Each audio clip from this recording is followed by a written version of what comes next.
countdown for blastoff. X minus 5, minus 4, minus 3, minus 2, X minus 1. Fire!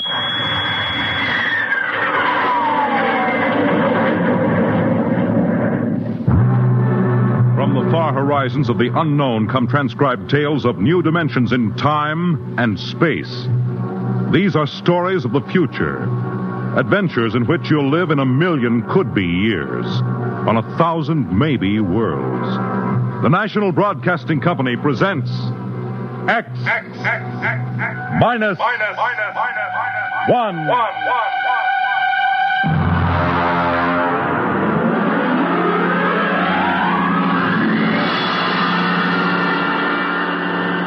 Tonight's story, Mars is Heaven.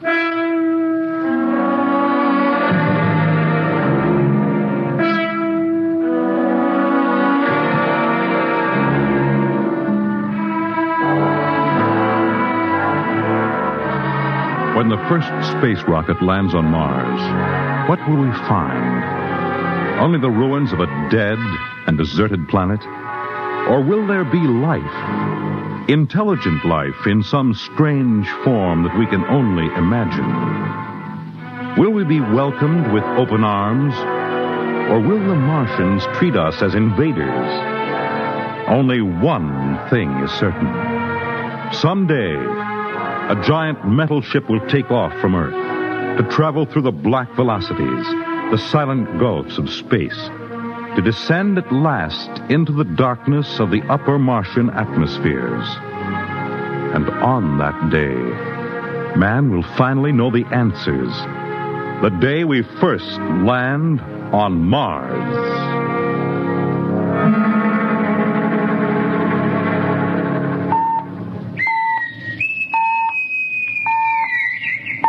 Now hear this.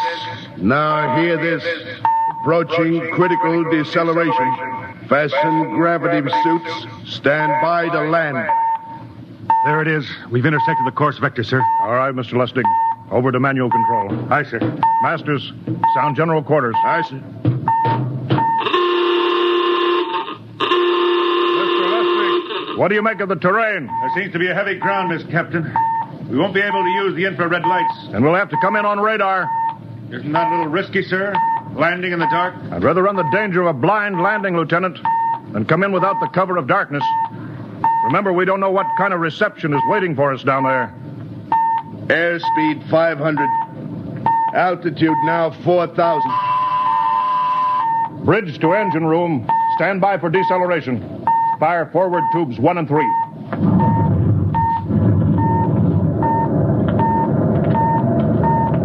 Steady as she goes, Mr. Lustig. As she goes, sir. Airspeed 100. Altitude 1,000. Radar indicates a level stretch dead ahead, sir. Skids down. Skids check. Altitude 500. 4. 350. 3. Up a point now. All right. Let's set her down.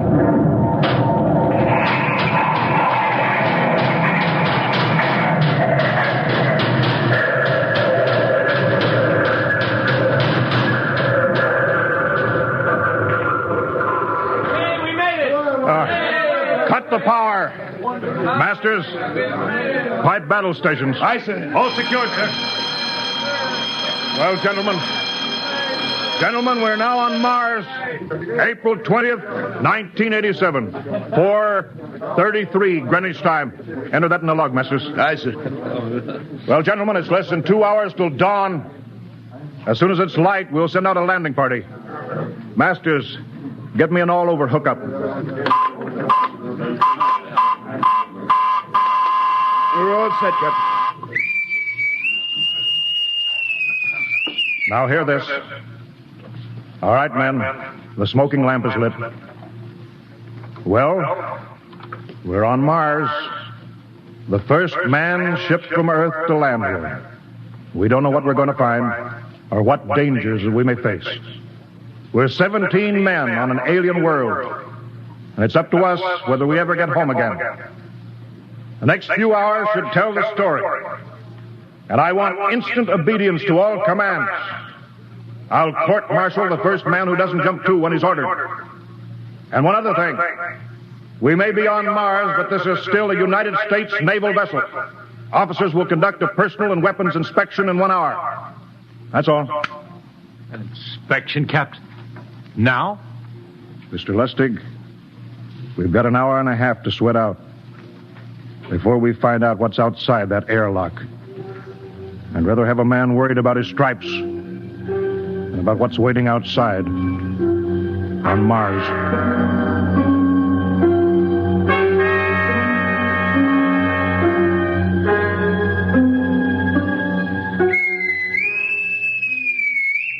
Now hear this.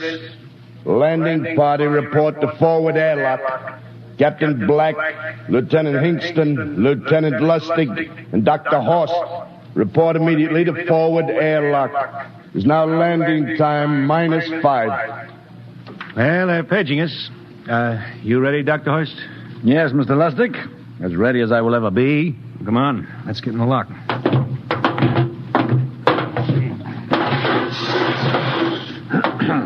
Hingston, Lustig, and Horst reporting in the airlock. Very well, sir. The captain will join you. 4 minutes to go. At least the captain would get here. What difference does it make? I just want to get it over with, that's all.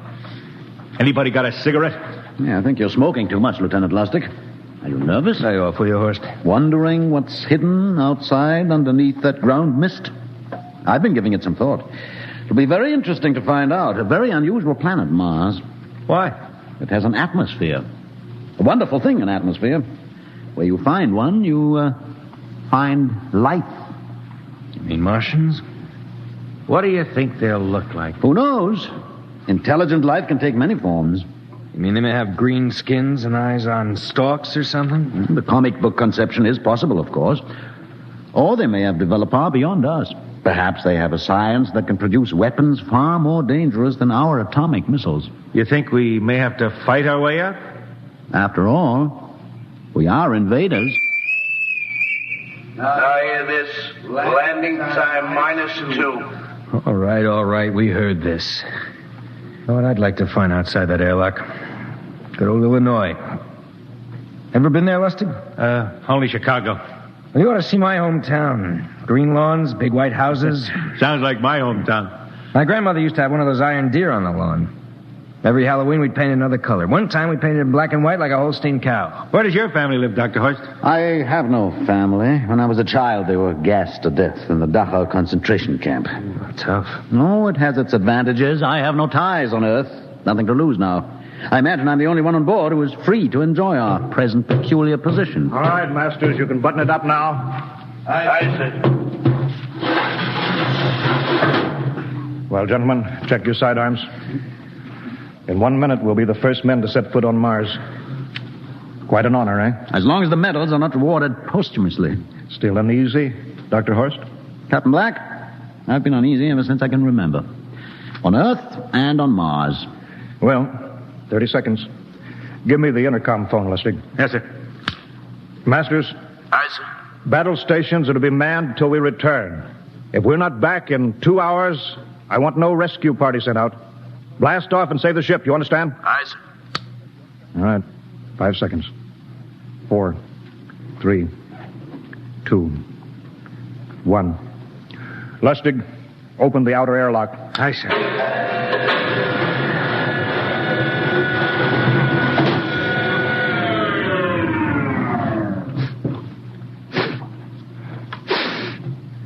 It's fresh air.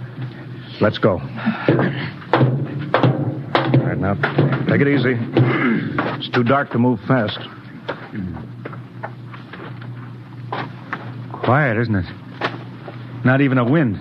Can't see anything from this ground this time. We don't know what's out here. All right, come on. What the quiet? Captain, I could swear that sounds like a rooster. I don't hear it anymore. Very homely but unlikely sound. A rooster crowing on Mars? Hingston? Aye, sir. Set that machine gun 25 yards to the flank. We'll stay here till the ground mist lifts. Aye, sir.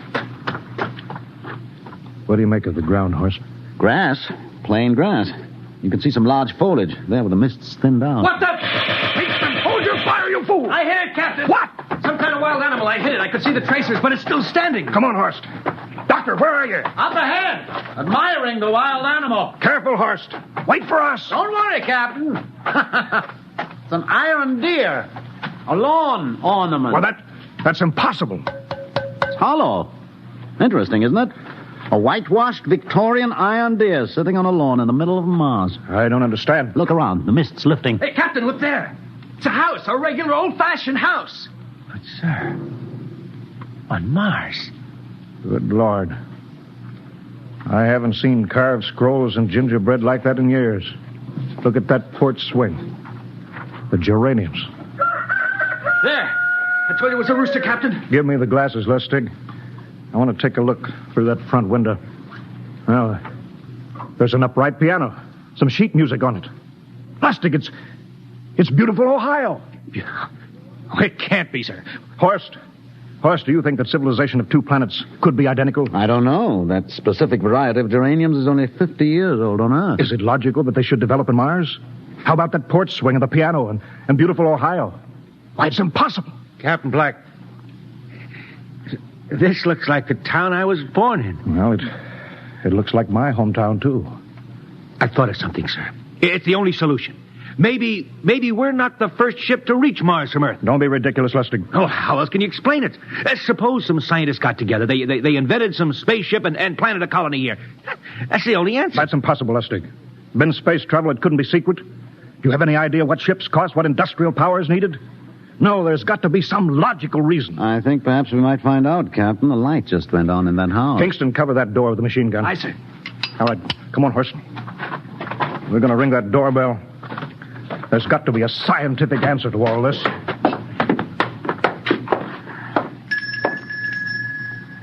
And there's something moving in there. Stand back, Horst. Give me a clear shot. Are you sure a bullet can stop a Martian? Steady now. Can I help you? Well, If you're selling anything, it's much too early. No, wait just a minute. What town is this? What do you mean? Are you census takers? No. We're strangers here. We want to know how this town got here. Is this a game? No, it's not a game. We're from Earth. From where? From Earth. Do you mean out of the ground? Are you sure you're feeling well? Madam, we came in a flying ship across space. We're from the third planet, Earth. This is Mars. Now do you understand? Mars. You go away now, you hear? I'll call my husband from upstairs and he'll chase you. Go on. But this is Mars, isn't it? This is Green Lake, Wisconsin, in the United States of America. Bounded on the east by the Atlantic and on the west by the Pacific. Now go away. Goodbye. Horst, do you suppose it's really possible? I've got to find out more about this. I told you I'd call my husband. Now you go away. You've got to tell me one thing first. What year is this? Year? 1928, of course. For goodness sake. You hear that, Horst? And we know it's 1987, and we know this is Mars. Horst, is it possible that we got fouled up, made some tremendous blunder, circled around, and landed back on Earth? In 1928? Well, maybe some switch in time or dimension. Could we have shifted somehow, gone backward in time? Oh, Horst, this won't hold water. It's not logical. We checked every mile. We went past the moon, out into space. We're on Mars. Lustig out at point. Hingston in the rear. Keep that gun at half load. Aye, sir. Horst, there's got to be some cold, logical solution. Captain. What? That house down the street, the white one with the green shutters. Lustig, what's the matter? I never thought of... Thank God! Lustig, come back here. He's running for that house. That crazy fool, after him, quick. Lustig, stop! Come down off of that porch. Grandpa! Lustig, what the devil do you think you're doing? Albert! Grandma, Grandpa, it is you. Lustig, what is going on here? Albert, it's been so many years. How you've grown, boy. It's so good to see you. Lieutenant Lustig! Oh, Captain, Grandma, I want you to meet my friends. This is Captain Black. Captain, I want you to meet my grandfolks. Howdy. Any friend of Albert's is a friend of ours. How long have you been here, Grandma? Oh, a good many years, ever since we died. Ever since you what? Oh, yes, sir. They've been dead 30 years. What? Oh, now, don't you trouble yourself. It's all right. We're alive again, that's all. Do you mean to tell me that Mars is heaven? Oh, nonsense, no. All we know is here we're alive again. And who are we to question God's infinite ways? Well, Lustig, we're going back to the ship. Captain, I want to talk to my grandpa. Lieutenant Lustig, I don't like any part of this. You'll come back with us if I have to club you and carry you. I see. Now, let's go. Heaven only knows what they've run up against back at the ship.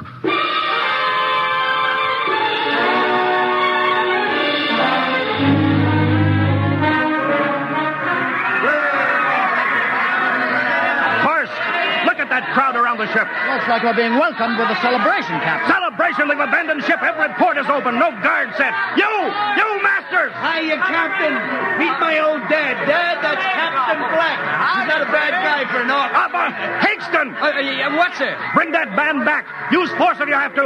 Excuse me, sir. There's my Uncle George. Higston! I'll be right back, Captain. Uncle George. What the devil is going on here? Understand, sir? They've all found friends and relatives. They're all here. Right, Captain. I've found it. The whole crew's out in the crowd. But I gave orders. Cabinet orders. You don't understand, Captain. I understand mutiny. I don't care how many relatives show up. I'll have discipline. Johnny! What? Johnny, you old son of a gun! It's you, Edward. Yes.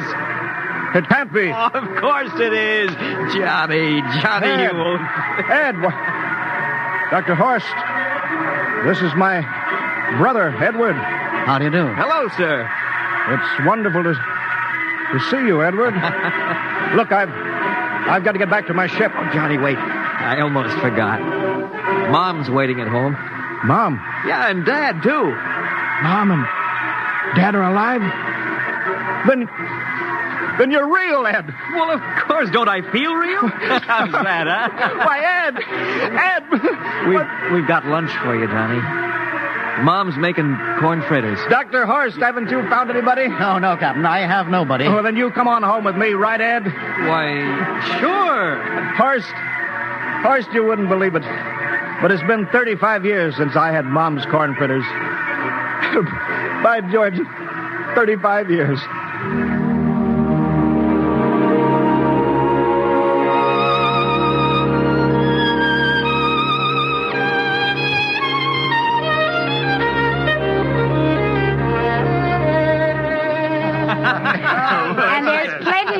Kitchen, so don't hold back, Johnny. You too, Dr. Horst. Well, Johnny, you're still in the Navy, eh? That's right, Dad. I'm in command of the ship. We're an old Navy family, Dr. Horst. All three of our boys in the service. Yeah, Ed was the best pilot in the Pacific, too. What did happen, Ed? What's the difference? I'm here now. Yeah, but... You know, it's almost perfect. All we're missing is your brother Will. Then the whole family could be together. Well, it won't be long, Mom. Will's in charge of the XR-54. Next rocket coming out to Mars. Oh. Well, little Will. When does he leave, Johnny? Well, the takeoff's scheduled for September, but it depends on what we report. Oh, yeah. There's no question about that now, huh? No. Christmas together again. That'll be something. Sure will, yes, sirree. Well, this calls for a celebration. How about a little of the old dandelion wine, eh, Johnny? Now, Father, don't you go giving Johnny too much wine. He's a big boy now, Mother. Well, sir, isn't everything just fine? Just fine.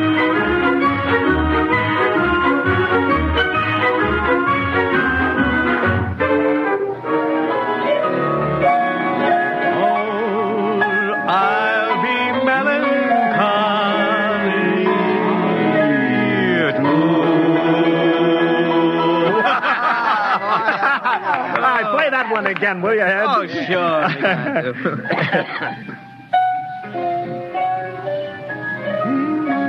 Well, Dr. Horst, what are you doing sitting over here alone? What do you think of my little family? Very nice. You know, I can't understand why you didn't find any folks here, Dr. Horst. It's just a shame everybody else is so happy. Well, I never remembered my family, Mrs. Black. All I know is they were gassed at Dachau during the Second World War. When I was liberated, I was in delirium 3 months. I cannot remember anything before then. A psychiatric phenomena. Well, that's terrible. Isn't there anything anybody can do? I don't want to remember. I have not had a pleasant life. I prefer to be free of emotional entanglements. They interfere with a scientific approach. Oh, I'm sorry, Dr. Horst.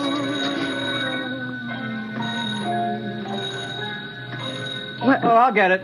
That's our ring, long and 3 shorts. I remember that. Well, maybe we'd better call it a night. You must be getting tired, Johnny. I'd better be going back to the ship. Nonsense. You stay the night. We insist. I just couldn't rest thinking of you all alone on that ship. I'll be all right. Well, good night. Oh, wait a minute, Dr. Horst. That phone message was for you.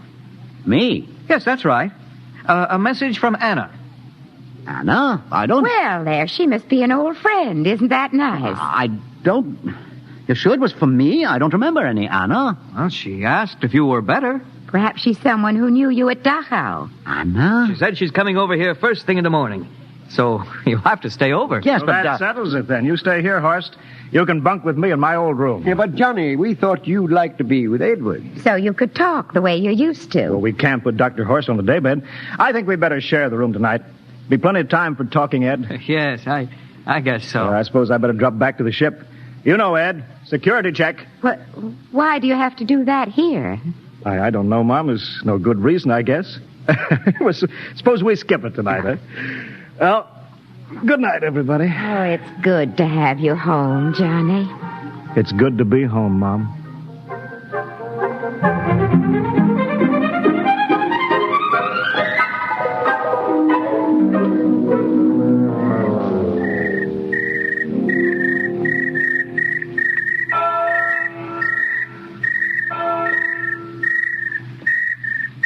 Captain Black. You asleep? No, I've been thinking about what we were expecting. Green-skinned Martians. All the time there was only Mom and Dad and Edward waiting. That's funny what tricks your imagination can play on you. Well, I guess Mars is heaven, Horst. You know, I've been thinking about Martians, too. Captain, just suppose there were Martians, and they saw us land, and suppose they thought of us as invaders. What would be the best weapon they could use against our atom bombs, huh? I don't see what you're getting at. They would want to disarm us first, huh? To wipe out all suspicion, to make us feel at home. Captain, suppose this house isn't real. Suppose the people are just images, stolen from our own memories by Martians, created for us by telepathy, hypnotism. Oh, that's the craziest theory I ever heard. Maybe that's why there was no one for me, because in all my life there is no happy memory, no real loved person, not even my mother. I don't remember her, only the piles of rotting corpses at Dachau.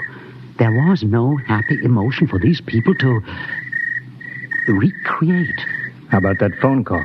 Anna? Yes, Anna. I didn't remember who she was, but I do now. I just remembered.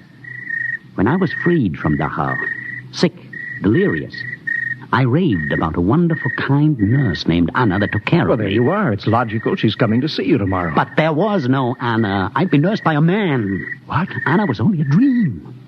And there's only one way they could have learned about her, by reading my subconscious mind. That's impossible, Horst. Why? The whole crew was thinking of home. Suppose the Martians read our minds. Yes, but if there are Martians... If there are, they have us separated.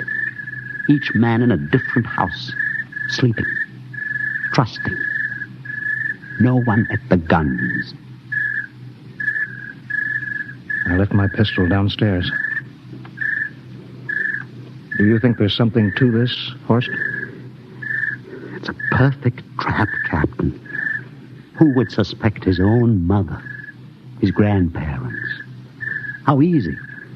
Just a knife in the heart of each sleeping man. That's impossible, Horst. But we've got to get back to the ship. Listen. The crickets have stopped. Come on.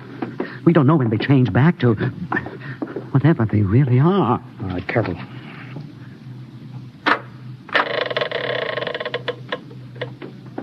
Where are you going, John? Ed, we wanted a drink of water. That's all, Ed. You're not thirsty, John. You don't want a drink. Look out! You don't want a His drink. face! It's changing! He's a Martian! Run, horse! Run! You can't get away, John. This way, horse! Horse, where are you?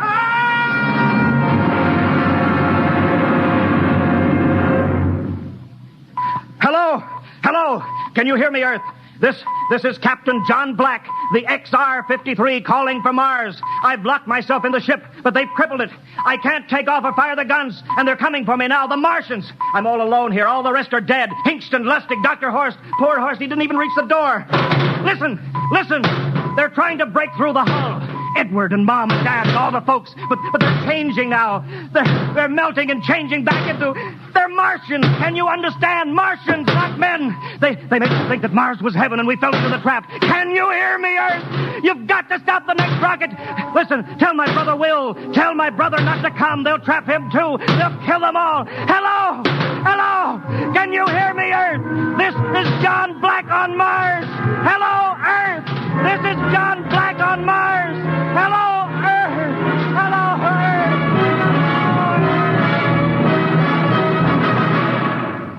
Tonight, X-1 has brought you the science fiction classic, Mars is Heaven, written by Ray Bradbury and adapted for radio by Ernest Kinoy. Featured in the cast were Wendell Holmes as Captain Black and Peter Capell as Dr. Horst, with Bill Zuckert as Masters, Bill Lipton as Hingston, Margaret Berlin as the old lady, Bill Griffiths as Edward, Ken Williams as Lustig, Ethel Everett as Mom, and Edwin Jerome as Dad.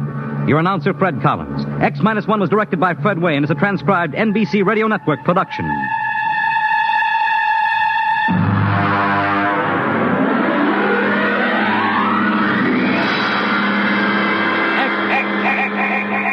X-1.